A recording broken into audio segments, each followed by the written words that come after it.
President Ferdinand Marcos Jr. says that the government's flood control efforts have proven effective but admitted that more work needs to be done. Meanwhile, questions remain over the so-called big fish are in the multi-billion peso flood control mess. What happened to the investigation? And to discuss the government's response, the accountability, and what needs to be done next, we are joined by Caloocan's 2nd District Representative and former Senior Deputy Minority Speaker, Edgar Erice. Minority leaders. Minority pala. Sorry. Former. Former. Take note sa former. May dahilan kung bakit ganun. Kayo kasi Kong Kong Egay, kasi kung ano ng mga talumpati. Okay. I'm just doing my job as the Deputy Minority Leader. Ang may tawag sa amin dyan, Kong, may tawag din sa Caloocan dyan, basag trip ang tawag nila. Pero, okay. Critical ka sa maraming aspekto ng administrasyon, pero unahin muna natin kasi kauulan lang. Okay, yung flood control scandal at this point, anyari na ba, Kong? Yung flood control, especially in Metro Manila, ang biggest allocations for flood control isa sa yung Metro Manila. Pero they are missing the point. Bukod dun sa mga anomalous flood control projects, ang pinakamalaking dahilan ng flooding sa Metro Manila is not the projects, but solid waste. Okay. Nakita naman natin yung sa Parañaque. And Grabe because, ang dahilan din yan, corruption. Kasi sa Metro Manila, yung garbage collection ng mga local governments, lahat yan, ang tawag nila dyan, collect all. Ano po ibig sabihin nun? Ibig sabihin, babayaran lahat ng mga contractors, babayaran ng certain amount. For example, collect all garbage for 10,000 a month. Oh. So, pipirmahan lang yon na na-collect, babayaran na sila ng 10,000. Oh. Pero ang totoo nun, they are just collecting 40 to 50% of the solid waste. At lahat ng 50 to 60% nasa mga drainage, nasa mga creeks, na hindi naman nakokolekta. Kasi hindi naman napapasok ng mga collectors, yung mga kaloob-looban ng Metro Manila, sa mga urban centers, ganyan lahat ang nangyayari. Kaya yung pagka bumabagyo, makikita mo, yung solid waste nandun na sa dagat. Inaanod na lang. Kayo pala ay nagtrabaho sa MMC dati. Yeah. Ang precursor ng MMDA. I'm the chief of the research and monitoring section. Naku, di alam na dapat yan. Yes. Oh. So, halos walang pinagbago mula nung dekada 80. Well, ang pinagbago, yung population. So, the more populated Metro Manila is, the more solid waste. Kasi we're producing around 0.7 to 0.8 kilo per person per day. Per day, ah? Yeah. O kung yung ating DPWH ay pinagmamalaki na, at least hindi ganun katindi yung baha ngayon. Kasi may gumagana rin mga pumping stations at kung ano-ano pa, mga parang proud siya. Well, sa tingin ko, yung baha, dapat makita nila ano ba yung density. Dapat ipaliwanag nila ano ba yung density ng pagulan. Kasi depende yan Kung mas malakas yung mga nakaraan, talagang yung rainfall density, mabigat talaga. Opo. Ngayon, hindi naman ganun kabigat. Opo. Kasi parang ngayon, El Niño ngayon Okay. So, kayo ho ba ay nagulat nung huling sona ng Pangulo, ang pambungad niya, agad yung pinsan niya agad yung kinuwelyuhan kumbaga. Pero kahit hindi pinalangalanan, alam natin kung sino naman yun.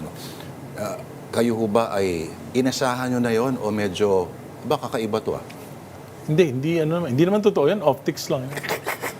Ang tawag doon di ba si Greg Garcia yung kanilang ang tawag doon utos, sunod, palakpak. Ganun lang yun. Papalakpakan, pagkatapos wala na yun. Kasi I don't think that the President can afford to jail former Speaker Martin Romualdez. Kasi hindi naman mangyayari yung 1.45 trillion insertions, diversions to flood control for 3 years without the cooperation of the whole of government. Meaning, the House, the Senate, and the President's Cabinet, especially the Department of Budget and Management. Alam nila lahat yan. They cannot take away the flagship projects, funds for flagship projects, and palitan ng mga flood control. Kung hindi alam ng mga secretary ng DBM, Department of Finance, hindi nila magagawa. Executive Secretary, hindi nila magagawa yun. Ibig sabihin, pinayagan nila yun. So, may responsibility. Ang laging hirit ay ang presidente, ang siya nagbunyag. Pinunyag niya Lahat ng ito, 3 At years. sasabihin niya, After 3 years, mahiya naman kayo. it's a question of complicity or competence. Meron sinabi yung dating speaker na parang, if I'm going down, parang I'm not going down alone. Yun ang... I don't think that the president can afford to jail former Speaker Romualdez. Dahil, laglaga na yan. Laglagan na yan. Okay. Kayo ay surrounded pa rin ng mga taong malapit kay Zaldico or may kinalaman kay Zaldico. Anong pakiramdam po nun at kamusta naman ang bagong speaker, ang humalili po na si Speaker Boji? Well, Speaker Boji, matagal ng politician yan. So, diplomatic. Actually, nung first term ko, kasabay ko na rin yan as representative of Isabela. So, governor yan. So, okay siya in terms of handling Congress. Pero, siyempre, ang daming power block talaga dyan. Andyan pa rin yung influence ni Speaker Romualdez. Andyan pa rin Talaga ramdam pa rin sila? Ramdam pa rin. At andyan si ang majority leader, yung anak ng Pangulo. Pero, kung may sway, halimbawa, yung block ng Pangulo at yung sa anak, bakit yung sa supposed priority bills ay dalawa lang daw yung napirmahan? It's out of 51 to 52 ng priority bills, supposedly. Well, kasi marami naman mga sinasabi na priority legislation na hindi naman talaga sincere. For example, the anti-political dynasty bill, di ba? Pinasan nila, yung fake, fake, actually, wala sa puso. Tapos yung kadena bill ni Senator Bam, di naman naipasa. Yung creation ng Independent People's Commission to investigate infrastructure and flood control, hindi rin ipinasa. So yung mga legislative priority ng Pangulo, hindi naman talaga naipapasa. Sino-sino nga ho ba talaga para sa inyo, Kong Egay, yung mga malalaking isda sa flood control scandal? Kasi sinasabi na may iba na, may mga nakasuhan na, pero, Diyos ko, yung iba nagsa-state witness na, Kong Egay. Sino po sa inyo, para sa inyo, ang mga ito dapat yung nananagot? Kasi ang nangyari niya, simple lang. In the 19th Congress, very powerful si Speaker Romualdez. So, with the cooperation of the Senate, pinapalitan nila yung President's budget. Yung President's budget is actually a product of all a year-long preparation of several departments of government. Ngayon, pinapalitan nila yun. Tapos nilalagay nila doon, karamihan, mga proyekto na malalaki yung kickback. Yung rock netting, yung mga studs sa kalsada. Tapos yan nga, nauso na yung flood control. I would be fair na this started during the time of President Duterte. Pero small scale. Hindi na papakialaman yung mga proyekto na talagang priority. Like for example, yung Metro Subway, na dati napopondohan yun. Yung Clark to Calamba, PNR, Elevated Railway, napopondahan yun. Pero during the 19th Congress, sa dami ng mga ginawang insertion, pati yun pinalitan. So, billion. First time in the history. For example, in Leyte, the district of Speaker Martin, in 3 years, 42 billion. Wow. In the district of Majority Leader Sandro Marcos, 30 billion. Ganon kalaki. Halimbawa, sa district ko, ngayon 2026, 400 million. hindi pa ni-release. Hindi pa na-release. Hindi pa ni-release because I'm a Pasaway critic. ka raw kasi. I'm the critic. So, ganun ang ibig sabihin, hindi equitable yung distribution. Ibig sabihin, ang kanilang ang distribution nila, kung sino yung mga sumusunod, yung yes man, pangalawa, yung papayag na magkakaroon ng mga anomalous projects doon sa lugar nila. Bago yung budget. Ikaw ba noon, ikay isa sa mga maingay na tumututol talaga sa impeachment ng Vice President. Pero, hindi ka naman alay. No, I'm not against the impeachment of the Vice President. I'm against the process. The process, okay. Yung proseso na ginawa nila. Bakit? Kasi nakita ko yung mga congressman, continuation lang ito nung 19th Congress, na incentivize ng bilyong-bilyong piso ng mga infrastructure flood control projects. Kaya nga, sabi mo, inaakusahan ni Mayor Benji. Ang gagawin ko, Monday, I will deliver a privileged speech na sabihin ko doon kung ano yung nakita ko na mga allocables ng mga prosecutors. Wow. Mula nung 19th Congress hanggang 2026, kung magkano yung allocations nila, at ikukumpara natin doon sa ibang mga congressman. Doon natin makikita kung na-incentivize nga ba talaga itong mga prosecutors na ito. So, hindi naman lahat. Kasi yung iba namang prosecutors dyan, like Representative De Lima, Representative Jokno, wala naman sila noong 19th Congress. Saka mga party list sila, Yes. hindi mo maka-quantify kung ano kung meron silang allocations dahil national yung kanilang scope. Unlike dun sa mga districts, makikita natin. For example, magkano yung isang prosecutor na from district ganito, makikita mo compared to other district. Kung na-incentivize ba.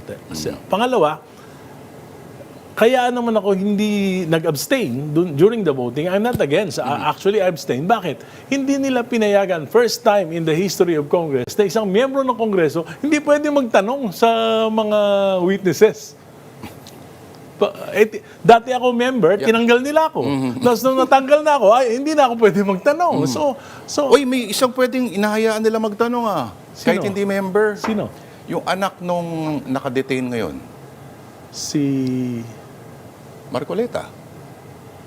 Si Marcoleta, hindi siya pwede magtanong. You can only manifest, but you cannot ask questions. So, marami akong questions na gustong malaman, pero hindi nila ako pinayagan. Kung magmamanifest ka, wala yun. You cannot seek out the truth by just expressing your opinion. So, marami akong tanong kay Madriaga, marami akong tanong sa COA, marami akong tanong doon sa mga witnesses. Hindi nila ako pinayagan. So, at hindi na itanong yung mga tanong Hindi na tanong. Okay, pero ngayon gumulong na kung ino-observe mo ba siya. Yes, Anong of pananaw course. mo rito? Well, dun sa yung unang article, yung sa I don't think na Grave threats. it's an impeachable offense. Yung grave threats. Sinabi mo. Hindi, I don't think that's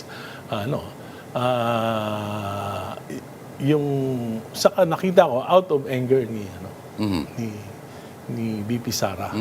So yung siguro sabi ko nga kung katangahan yung kanyang threat, katangahan din yung maniniwala sa threat na gano'n. Di ba? Parang yun ang aking opinion doon. Second, doon sa ito pa lang naman, yung pangalawa. So I cannot prejudge on the other articles. Sa confidential intelligence funds. Sa intelligence fund, buong Pilipinas, presidente, vice president, governors, mga secretaries, may mga confidential funds, yung mga agencies. Ganyan din naman ang sistema lahat alias lang yan sa Mindanao nga, pag dumating ang balitang-balita, pag dumating na yung confidential intelligence fund, pinaghahatian na lang yan ng mga politiko. So this is a systemic problem na talaga kung bakit ilalagay. Pangalawa, wala namang confidential fund yung Office of the Vice President.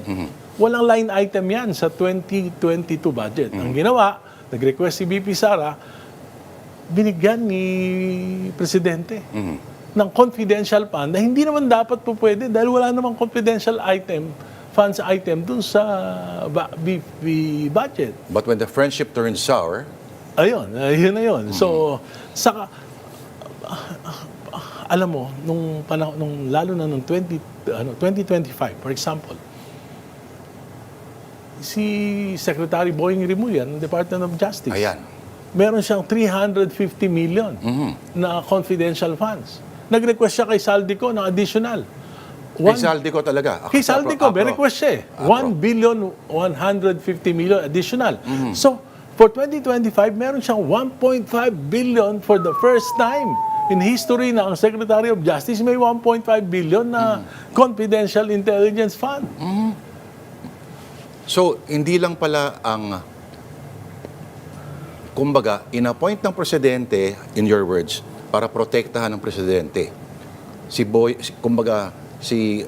Ombudsman Rimulya din ay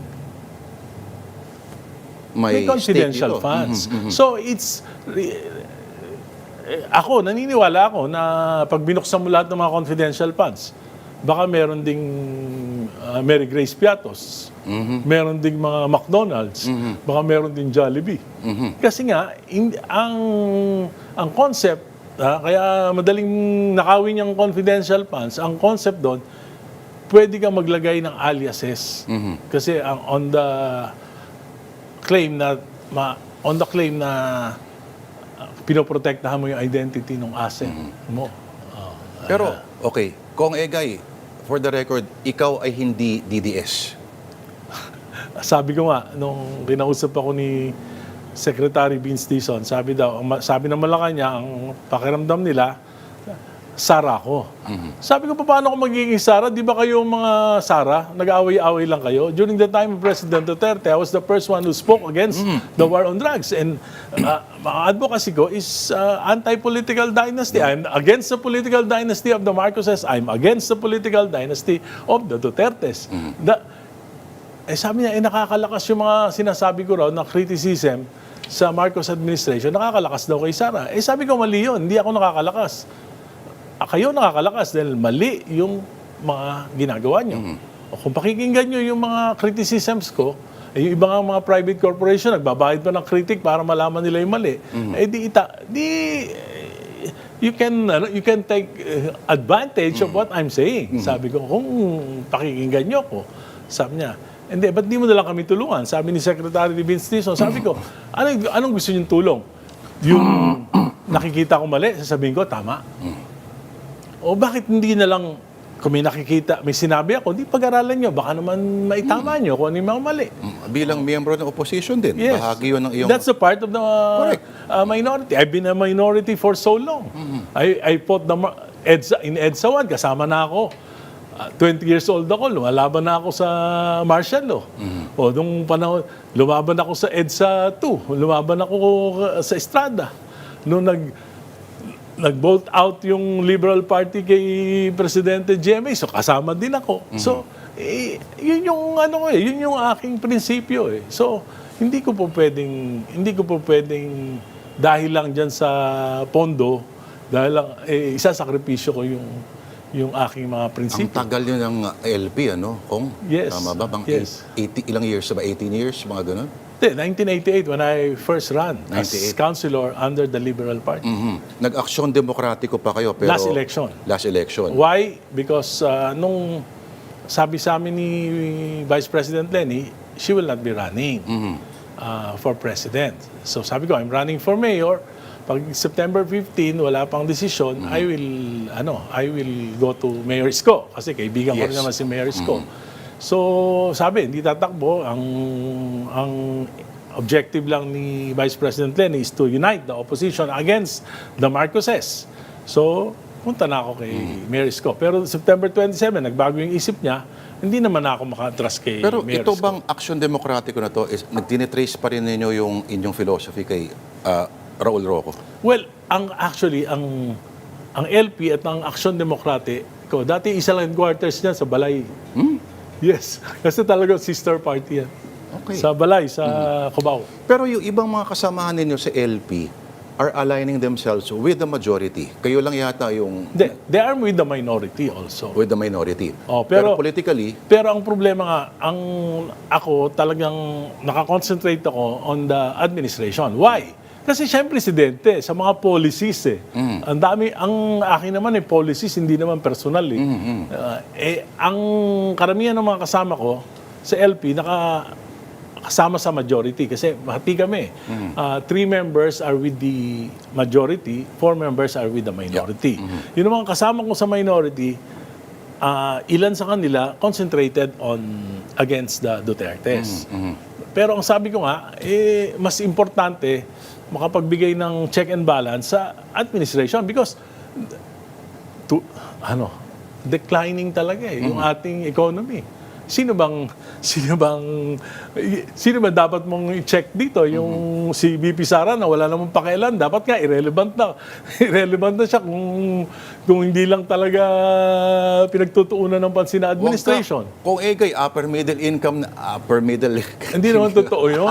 Alam mo, yung middle income, ang ibig sabihin lang noon, 99 na mahirap, may pumasok na 1 bilyonaryo, nadamay lang. Pero mahirap lang, dinivide lang Dinivide lang per head, tapos yun na yun. Hindi naman yun ang ano. Okay, At ang pinakamasama,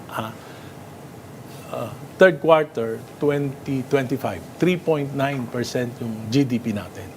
Oo, not getting any. Tapos fourth quarter, 3%.